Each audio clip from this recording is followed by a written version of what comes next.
Picture this. It's late September 2017, and you're chilling on your PlayStation or your Xbox, you're chilling, talking with your friends, and all of a sudden they ask you to download a brand new game, and they say it's pretty fun, so you're willing to give it a try. As you load in, you hear a melodic tune that you kind of ignore, you kind of like shove it out of your head as you're figuring out the UI of the lobby, you're looking at the skins, you're figuring out how the game works, you're asking what goes on in the game, but little did you know, this music would become extremely iconic in not only Fortnite, but in the entire gaming community, and this specific game would change the landscape of gaming, content creation, and streaming for years to come. Now, what made OG Fortnite so special? And with OG Fortnite returning in 2 days, I thought it would be a great time to look back at the things that made this time in Fortnite so amazing and set the foundation for what Fortnite is today, as it's still breaking records 7 years after its release day. Now, when Fortnite was initially released, it was obviously, and from the very beginning, very different from all other Battle Royale games, with the two most popular being PUBG and H1Z1. Now, you guys have probably heard about these games before, whether you've played them or you know that a lot of the initial Fortnite creators actually started their careers on these games, such as Ninja and Dakota's, just to name a couple. Now, Fortnite was very, very different in the sense that it didn't necessarily go for realism. At the time, most shooter games such as Call of Duty, PUBG, and H1Z1, like I mentioned, took this approach where they tried to be as realistic as possible. But Fortnite was cartoony and unserious, and had an interesting building mechanic that we hadn't seen in a battle royale beforehand, and not to mention, this game was completely free, so why not try it out? That was the mindset for most people at the time. Now, many of you may not know this, but Epic Games never intended for Fortnite to be a battle royale, and they never actually planned for Fortnite to blow up in the way that it did. Now, they made this map in about a month, I believe. It was kind of the same sort of thing as Reload, where it was a very spontaneous thing that they came up with, and they were like, why not? Let's just see what happens. They saw the success of other battle royales, such as the previously mentioned PUBG and H1Z1. They saw this up curve in the battle royale genre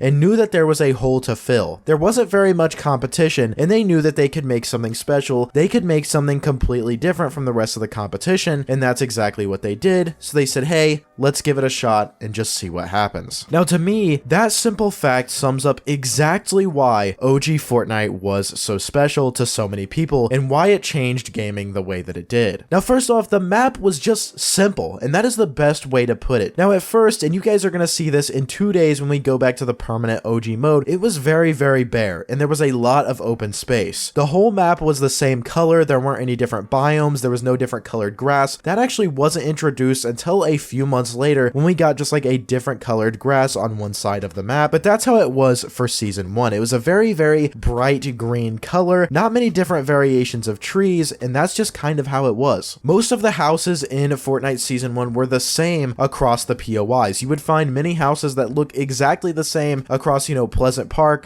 Salty Springs, and Retail Row, the three main town locations that became very, very iconic. When I said those names, those probably started playing like memories in your head, and you're probably thinking about which ones are your favorite, and that's because silly names like Tomato Town and Pleasant Park became instant icons in gaming because of the unserious, loose nature of the game. Silly names like that weren't really seen in other POIs across other battle royale games, and that kind of repetition, that alliteration in them, the rhyming nature of these POIs made them very, very memorable, kind of like what they do in advertisements where they'll make jingles, they'll make things rhyme, and also use alliteration to make it stick in your head, and Fortnite utilized that fact. Now, rigid edges and landscapes that really didn't make much sense added so much character to the game. At some points, there were areas where you could no clip through the map. There were areas that you could walk into where a stair was glitching something and you would shoot up into the air. There were so many different types of things that would be seen in other games as bad or lazy development that added so much character to this game. And Fortnite, by making the game unserious and not really having like a realistic aspect to it, they made it to where there could be mistakes in the game and it would be seen as a positive instead of a negative and wouldn't have much,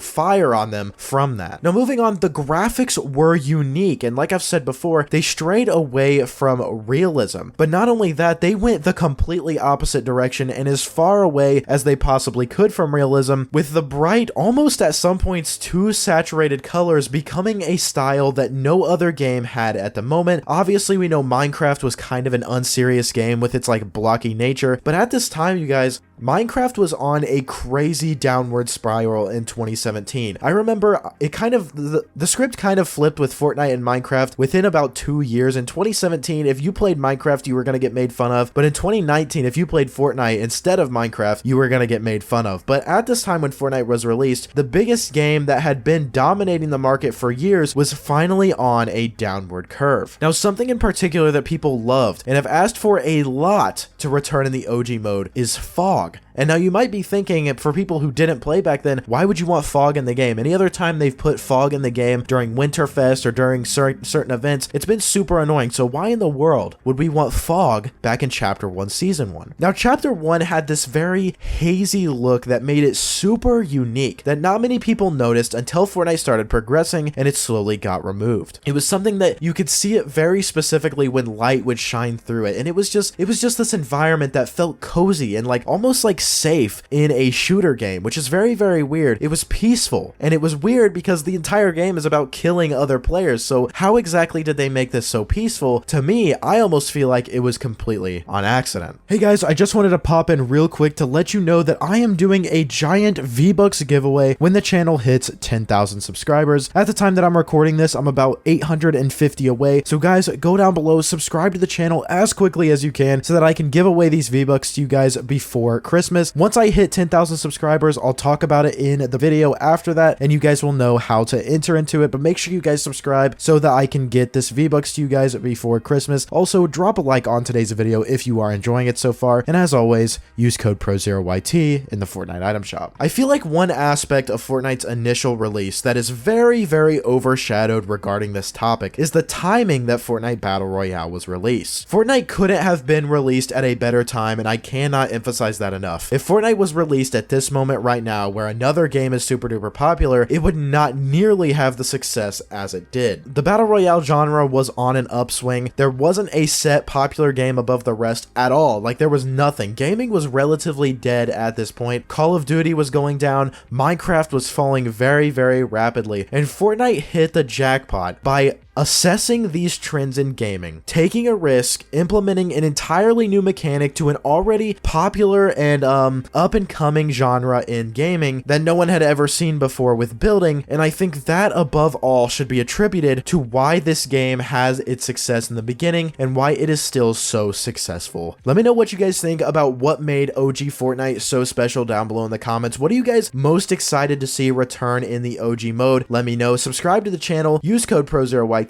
drop a like, and I will see you all in the next one. Peace.